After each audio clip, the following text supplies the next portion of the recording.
তওবার দরজা খোলা রেখেছে। এখনো যদি মন খুলে প্রাণ ভরে সেই মহান মালিকের দরবারে একবার তওবা করে নিতে পারেন, আল্লাহ রাব্বুল আলামিন বড় বড় গুনাহকে, বড় বড় গুনাহগারকে আল্লাহ পাক ক্ষমা করে সাহাবী বানিয়ে দিয়েছে। জোরে বলো সুবহানাল্লাহ। আচ্ছা, ঘুম লাগছে না? এদিকে যা যা শেষ করে দিই তাহলে, যে কালকে আর একটু বলবো। হ্যাঁ, কালকে তো আবার জাগতে হবে, যে তাই না? হালকা করে 2 ঘন্টা। ও বাবা, ও বলছে হালকা করে 2 ঘন্টা। যাক, এইদিকে বলছে জাযাকাল্লাহ, আমি যাবো কোন দিকে?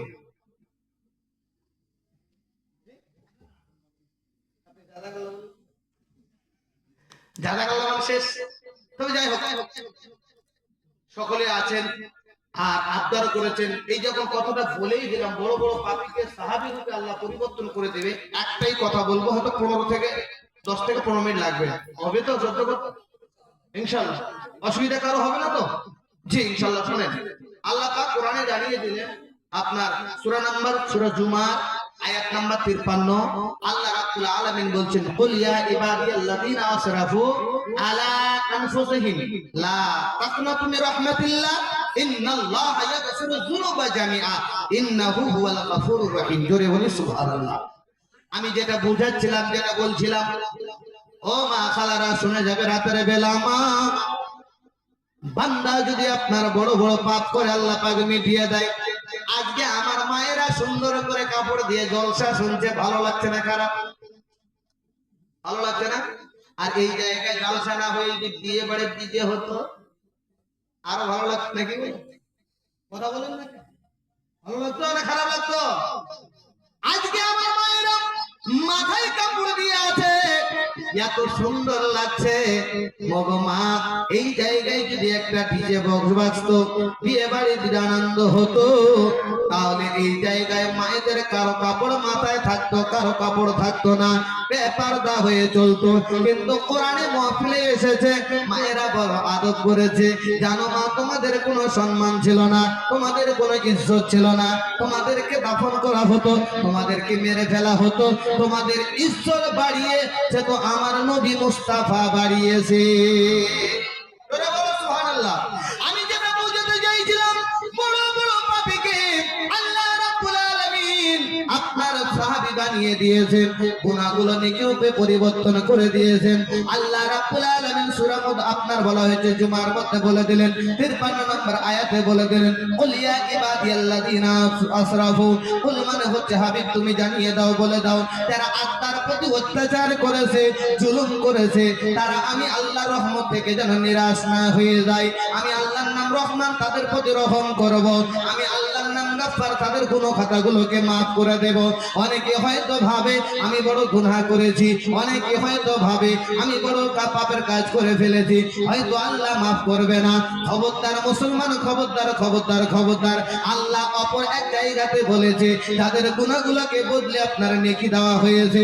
আল্লাহ রাব্বুল আলামিন অপর জায়গায় বলছেন, বিসমিল্লাহির রহমানির রহিম, উলাইকা ইউবাদদিলুল্লাহু তাবদীলা।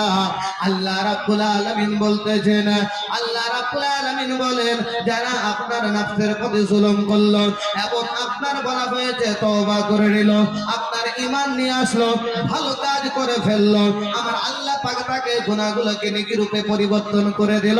আমি বলেছিলাম বক্তব্যের মাধ্যমে একজনকে সাহাবী বানিয়ে দিয়েছেন, অথচ ওই ব্যক্তি গুনাহ করে করে অন্তরটাকে ভরিয়ে দিয়েছেন।